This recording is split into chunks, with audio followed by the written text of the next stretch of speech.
desesperemos, no desespere, o no debe desesperar el pueblo, ni el pueblo de Gaza, ni del Líbano.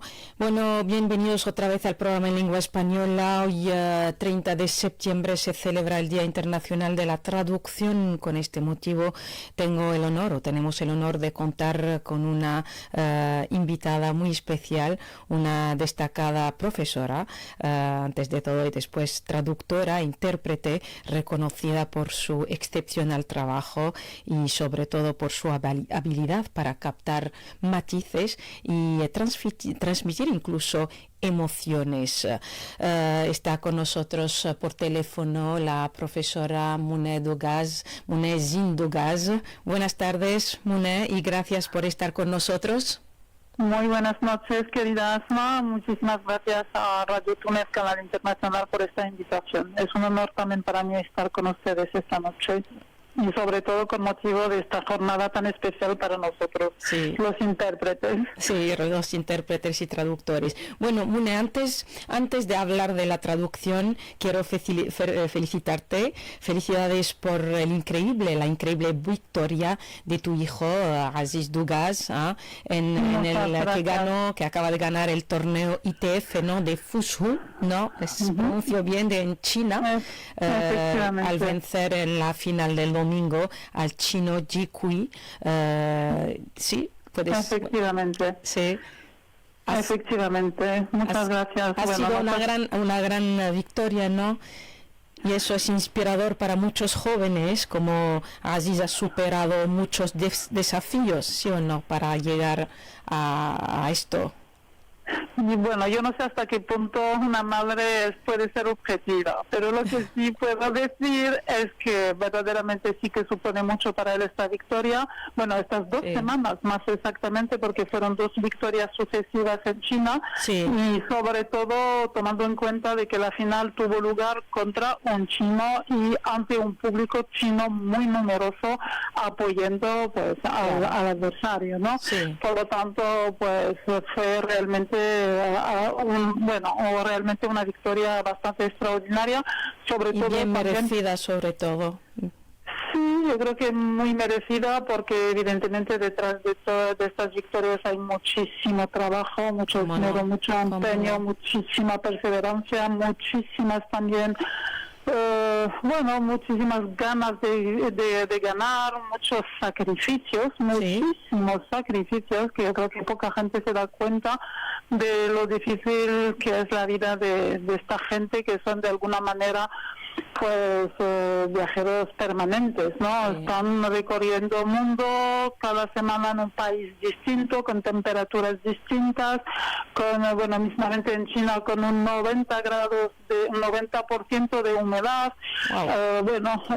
Realmente, con cambios culturales enormes, y adaptarse, acabar un torneo inmediatamente, pues salir corriendo para el aeropuerto, despegar para otro rumbo, otro torneo. Es muy una complicado, vida, por eso te digo que esta victoria de verdad es muy merecida, porque hay detrás mucho trabajo, muchos sacrificios, sobre todo el hecho de estar lejos de la familia, el hecho de porque sé muy bien que Aziz ha vivido casi toda su vida lejos de ti, de su padre, de su país, ha hecho muchos sacrificios para realizar su sueño.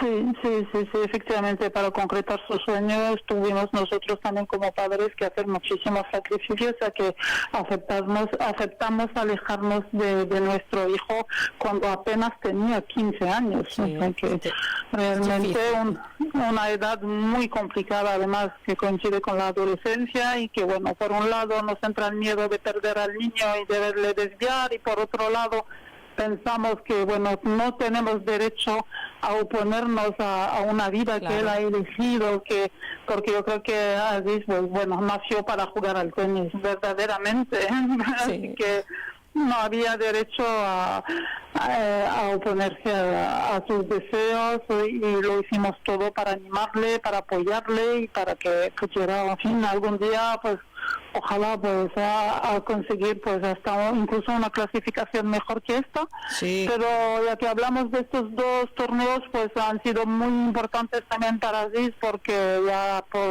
le permiten entrar en el top 200, o sea, desde ahora en el top 200 ATP, 200 mejor jugador de tenis del mundo, lo cual ya es bastante significativo. Sí, cómo no, sí. Mejor tenista árabe y africano, y entonces bueno, esto ya también es un privilegio para él. Es un gran logro. Es un gran logro, efectivamente, es un gran logro, pero a ver si va más allá, porque yo creo que no está dispuesto a pararse ahí. Yo creo que es todavía joven. Y crucemos los dedos, a ver si ojalá pueda ir más lejos todavía y dar muchas alegrías a los tunecinos. Es un niño que ha vivido muchos años fuera de Túnez, pero que conste que tiene un patriotismo increíble. Sí, o sea que para él la bandera tunecina significa mucho, que el himno nacional es algo sagrado y que bueno, o sea que cuando tiene que representar a su país lo hace con mucho sentido de la responsabilidad, mucho cariño. Sí.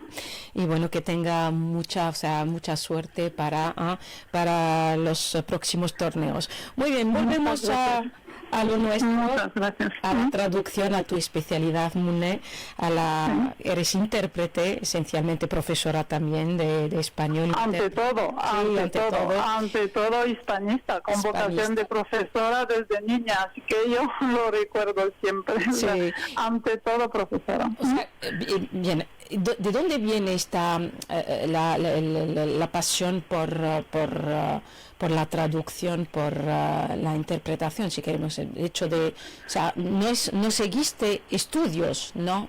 En realidad no, pero yo creo que poquito a poco conseguí tener una formación, en Madrid sí que hice un máster de traducción, un máster de traducción, paralelamente al doctorado, pero realmente no fue como una experiencia muy importante a nivel profesional, porque era más bien teórica la formación y no se aprende tanto como en el terreno, Claro.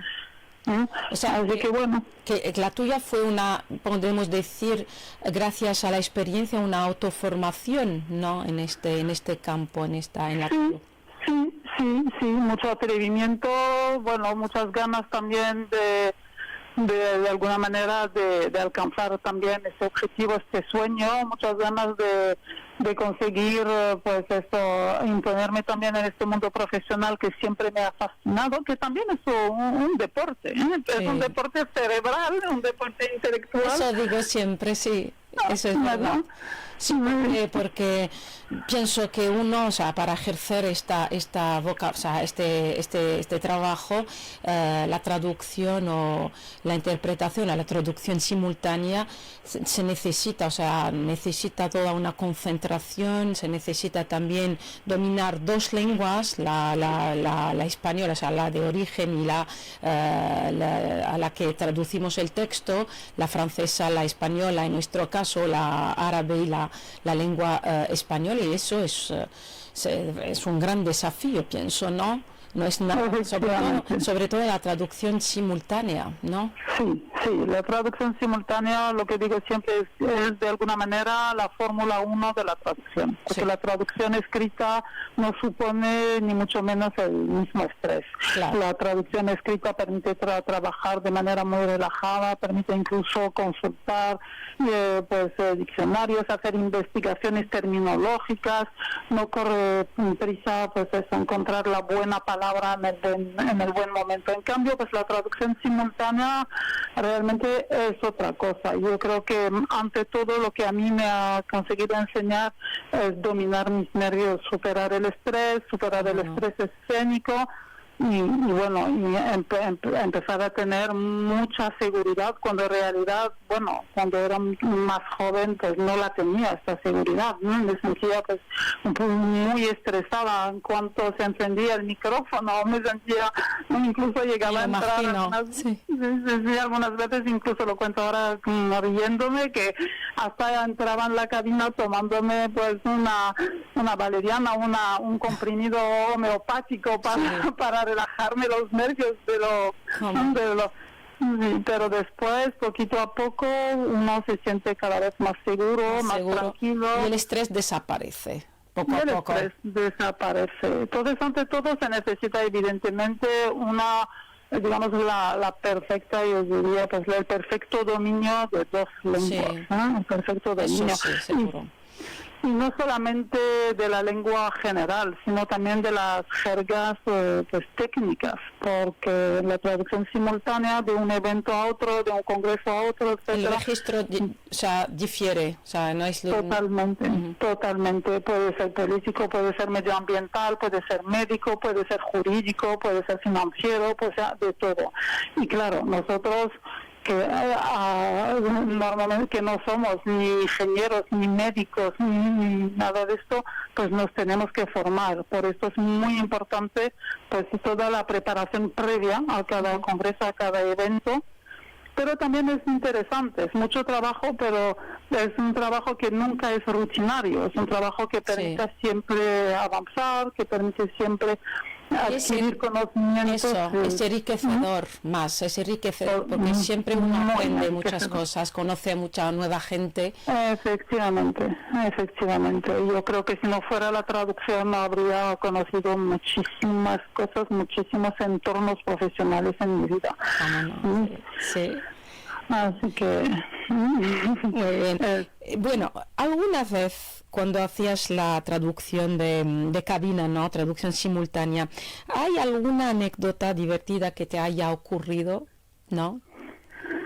Bueno, no sé si son anécdotas o si son, digamos, sí, cosas, siempre suceden cosas dentro de una cabina. Hay que recordar que el trabajo de intérprete es un trabajo pues de equipo, normalmente somos dos intérpretes dentro del equipo, vamos alternando el trabajo porque la capacidad para centrarse pues y para hablar con tanta rapidez, pues normalmente una buena traducción no debe superar los 20 minutos, 30 minutos y al cabo de estos 30 minutos alternamos, ¿no? Sí. Pero mientras tanto, dentro de la cabina, por eso digo que es un trabajo de equipo, pues siempre nos seguimos apoyando, por si se le escapa al compañero una palabra, no la encuentra en el momento apropiado, siempre hay que apoyar, siempre hay que estar muy, muy centrado también. Así que algunas veces han pasado cosas, porque por ejemplo, pues personas que hablan con un acento bastante pues completamente distinto, que a veces no entendemos lo que están diciendo, ¿no? Porque es un acento, yo qué sé, habla francés. Pero un señor que viene de Canadá o del Congo, con un acento extremadamente raro para nosotros, y nos cuesta entonces entender primero lo que él está diciendo para poder a continuación traducir, ¿no? Sí, entonces a veces estamos así. Bueno, otra cosa que le pasa de vez en cuando a los intérpretes es olvidarnos de que el micrófono está encendido y decir algo sin querer y después se entera todo el auditorio, todo el público de lo que hemos estado diciendo en privado. Eso, para gracioso puede ser hasta muy molesto. Sí, eso sí. Pero gracioso para los oyentes, para los demás, para los que... Sí, muy bien. Bueno, vamos a hablar, Mune, de...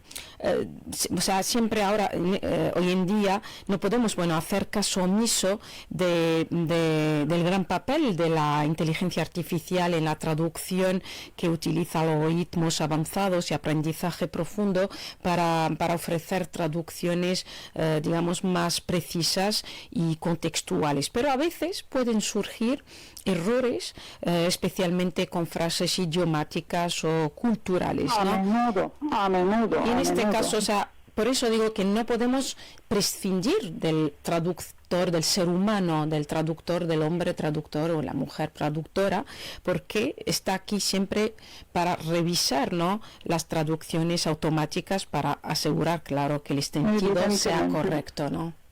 Evidentemente, yo creo que, bueno, con toda modestia, que no nos van a sustituir de la noche a la mañana, que el ser humano es también insustituible, el ser humano, porque, bueno, la inteligencia artificial también tiene sus límites, tiene sus logros, es verdad que, bueno, hay cosas increíbles que descubrimos ahora y que vemos, y bueno, hay cosas que han avanzado considerablemente, pero tiene sus límites, ¿no?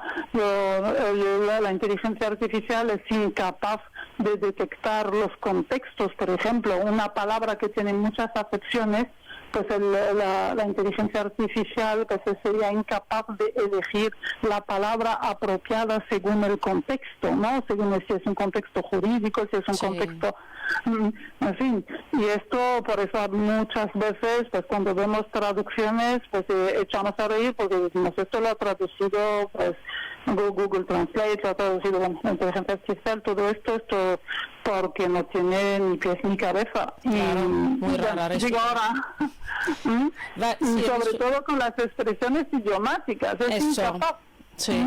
Idiomáticas y también culturales, porque es incapaz, o sea, la inteligencia artificial todavía no tiene esta capacidad de detectar estas matices entre bueno, la de la cultura, dichos, refranes que no se traducen de la misma forma. Claro, o sea, que un refrán, un dicho tiene su traducción en la otra lengua que es completamente diferente. Completamente distinta, efectivamente, porque en realidad la inteligencia pues, artificial, lo que haría sería una traducción palabra por palabra, ¿no? Literal. Y en este caso sería, bueno, para las expresiones idiomáticas, etcétera, pues serían pues, auténticas aberraciones, o sea, no, porque no se pueden traducir palabra por palabra, hay que traducir el sentido de la expresión, todo esto, y ponerla en su contexto. Por lo tanto, aquí, bueno, de momento yo creo que, bueno, nos quedan muchos años por delante antes de poder ser sustituidos del todo y por completo. Y sobre todo, Muné, si hablamos de textos literarios o obras literarias, es imposible, o sea, la inteligencia artificial no puede tener la capacidad de traducir estos textos literarios, porque es casi imposible, porque sabemos que de una persona a otra siempre la traducción cambia, o sea, que no es la misma, y se dice que el hecho de traducir una obra literaria, un texto literario, es una nueva creación de la misma obra. Efectivamente. De hecho, bueno, traducir poesía pues requiere también dones de poeta, y traducir literatura pues supone también pues realmente habilidades literarias extraordinarias y bueno, yo creo que llegaríamos a traducciones de muy mala calidad, con la traducción. De muy mala calidad. Pero bueno, dicho esto, la inteligencia artificial pues sigue siendo una verdadera amenaza para muchísimas profesiones, igual dentro de dentro de 2 o 3 décadas habrá aviones sin pilotos, y habrá pues trenes sin conductores, clases sin profesores, puede ser, clases sin profesores, pero es una pena también, porque bueno, el ser humano también, yo creo que vamos a ir. ¿Verdad? El contacto humano es muy importante, porque solo el profesor o el traductor, sobre todo los profesores, tenemos el contacto humano con el estudiante, con el alumno, es muy especial, la expresión de la mirada, de los ojos, y todo eso ayuda a los estudiantes a entender eso, algo que la inteligencia artificial no puede transmitir. Pienso. De ninguna manera, sin olvidar que bueno, entre profesor y estudiantes pues siempre vamos tejiendo a lo largo de los años pues vínculos muy fuertes y acabamos formando parte de una misma familia prácticamente. Hay vínculos muy fuertes y esto pues no se perdería totalmente, de la misma manera que bueno. Y en cuanto a la interpretación, yo diría que bueno, resultaría difícil también porque incluso en un discurso que se está, por ejemplo, pronunciando, en cualquier alocución que se está pronunciando, pues también hay que respetar el tono, hay que respetar si la persona está realmente enfadada, si la persona está eufórica, contenta, si la persona se está riendo, o sea, hay que seguir, o sea, estamos prácticamente viviendo los mismos sentimientos que está sintiendo la persona que está hablando, ¿no? Y todo esto no lo podría transmitir la inteligencia artificial, toda esta sensibilidad, todos estos matices, así que yo creo que de momento podemos considerar que estamos todavía a salvo y ya veremos. Sí, ya veremos eso. Bueno, otra cosa, la última, la traducción suele ser, sabemos que un puente que conecta diferentes culturas y comunidades, eso en esto estamos de acuerdo, pero también puede reflejar desequilibrios de poder cuando, o sea, que entre países, entre grandes potencias, ¿no?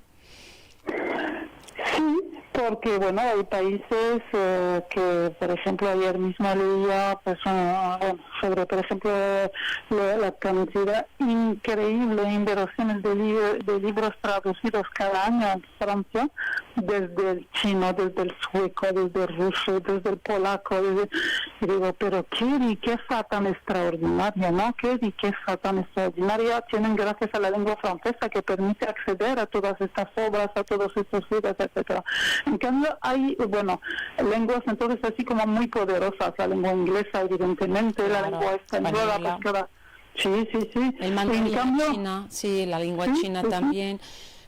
Sí, sigue. Pero hay lenguas que no, hay lenguas que están, o sea, que tienen mucho retraso. Hablando de nuestra lengua materna mismamente, pues es una pena que la lengua árabe esté todavía, pues, muy atrasada en este sentido, porque cuando vemos la cantidad de libros traducidos cada año es algo insignificante, insignificante. Y es una pena, es una pena porque esto quiere decir que el público arabófono en este caso pues no tiene acceso a todo lo que se está escribiendo en el mundo, y cuando otros sí que tienen acceso. Sí, pero digo que la lengua árabe todavía tiene su lugar entre estas lenguas, pero hablamos también de otras lenguas que casi caen en desuso en lenguas indígenas de muchos lugares del mundo, en América Latina, en Australia, en África. En África, que, nadie, este mundo, estamos viviendo en un mundo que no toma en cuenta estas lenguas, solo se refieren, solo usan solo 4 o 5 lenguas más conocidas, el inglés, el español, el francés, el chino, el mandarín, el ruso y el árabe también, porque lo habla, es una lengua que se habla en muchos países. Sí. Yo cuando hablaba de las flaquezas de la lengua árabe, me refería exclusivamente a la traducción, que hay todavía una gran escasez de obras traducidas, ¿no? Y que esto para mí es una pena porque un lector, por ejemplo, arabohablante, pues no tiene acceso a la literatura polaca, por ejemplo, a la literatura sueca, a la literatura rusa, a la literatura china, y cuando los demás sí que tienen acceso a nuestra literatura y a todo lo demás. Nuestros libros. Sí, así que sí hay un desequilibrio, eso está claro, es innegable. Bueno, hay mucho trabajo por hacer y de hecho hay que animar. Hay mucho trabajo por hacer, pero debido a estas guerras, y a este genocidio al que asistimos en Oriente Próximo, estas cosas, entonces, por ejemplo, nosotros conocemos muy bien a Líbano como un país de gran cultura, de grandes escritores y poetas, y ahora hace algunas décadas y sobre todo en estos momentos, por culpa de la guerra y del genocidio que está haciendo Israel allí, no pienso que, bueno, que la obra literaria o que el trabajo, la traducción, todo lo que se relaciona con la cultura, ya no vamos a asistir a nuevas creaciones o a nuevas traducciones, no va a haber un progreso en este campo, porque el país está casi ahogado primero por la crisis económica y ahora por las guerras, estos disturbios. Tantas guerras, sí, que parece mentira que en el siglo XXI estemos todavía viviendo semejantes conflictos y que barbaridades, semejantes barbaridades, atrocidades. Sí, sabes que totalmente. Más de 1 millón de personas han sido desplazadas por los continuos bombardeos israelíes en todo Líbano, o sea que en unos 10 días, 7 días como máximo, o sea, esta ofensiva ha arrasado todo un país que ya está viviendo o sea, hace muchos años que el Líbano está viviendo unos momentos muy difíciles a nivel económico, a nivel social. Efectivamente, yo digo que lo peor dentro de este panorama trágico es que desgraciadamente no podemos pensar en una paz futura, en una paz cercana, en una paz, porque claro, estas políticas de 2 pesos, 2 medidas que se están llevando a cabo, pues realmente están aumentando el odio, están aumentando la violencia, y esto es horroroso, es horroroso. La impunidad de Israel es algo que no entiendo, es algo que porque el conflicto se está extendiendo. No hay quien entienda esto, salvo unos pocos dirigentes, yo diría, pues realmente, bueno, sin humanidad, que han perdido totalmente el sentido de la humanidad. Eso digo yo. Es algo terrible, porque como acabas de decir, estamos perdiendo nuestra humanidad, porque la gente sigue viviendo, continuamos a vivir, seguimos como si no pasara nada. Sí, como si no pasara nada.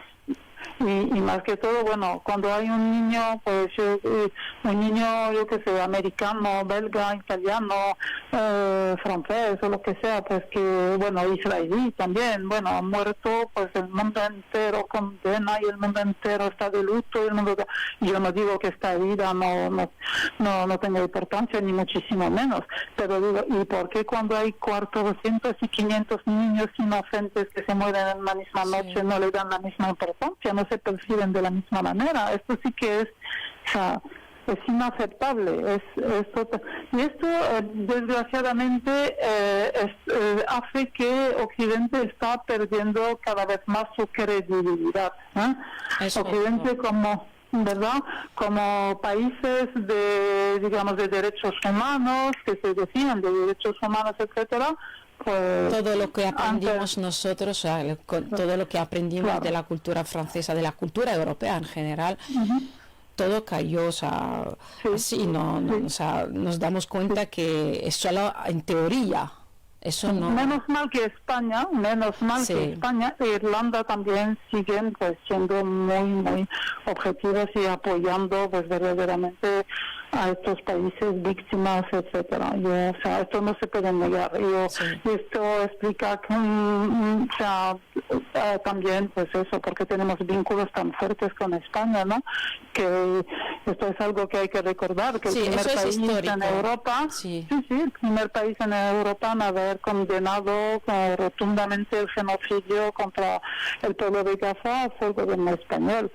El pueblo y gobierno, el pueblo y gobierno. Sí, el pueblo ya lo sabíamos, pero el gobierno, para que se haya atrevido también el gobierno a condenar cuando los demás países europeos se negaban a hacerlo, esto ya muestra una gran, realmente pues merece nuestro respeto, porque eso ha generado esta posición, la posición de España ha generado muchas tensiones entre España e Israel sobre todo y muchos otros países.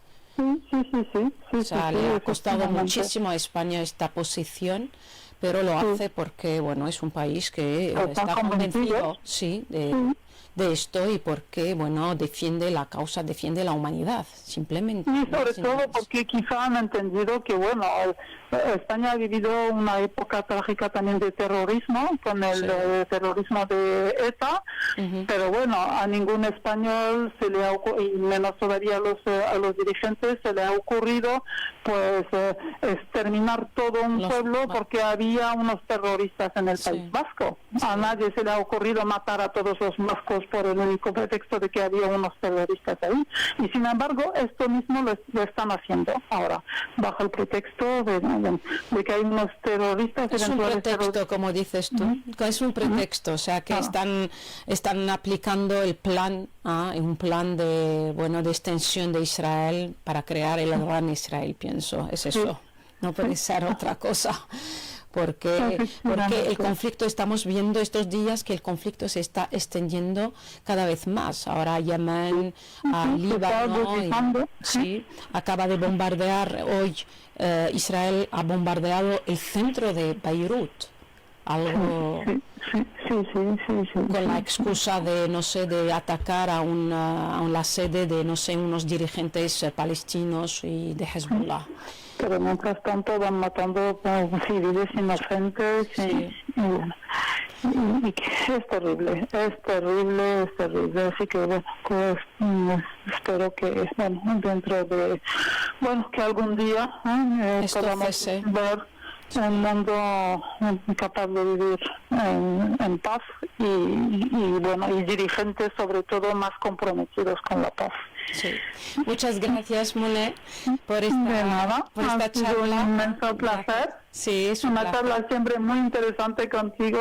Asma, siempre es un enorme placer que lo haces estupendamente y que verdaderamente, pues gracias a ti, pues tenemos también un programa en lengua española muy ameno. Así Muchas que te gracias, felicito y te animo a seguir y aquí estamos a tu entera disposición para lo que haga falta. Gracias, un beso, un abrazo. Muy buenas noches. Gracias, Un buenas abrazo. noches. Muy buenas noches. Bueno, vamos a seguir con la música y escuchamos a Carlos Varela, Una palabra.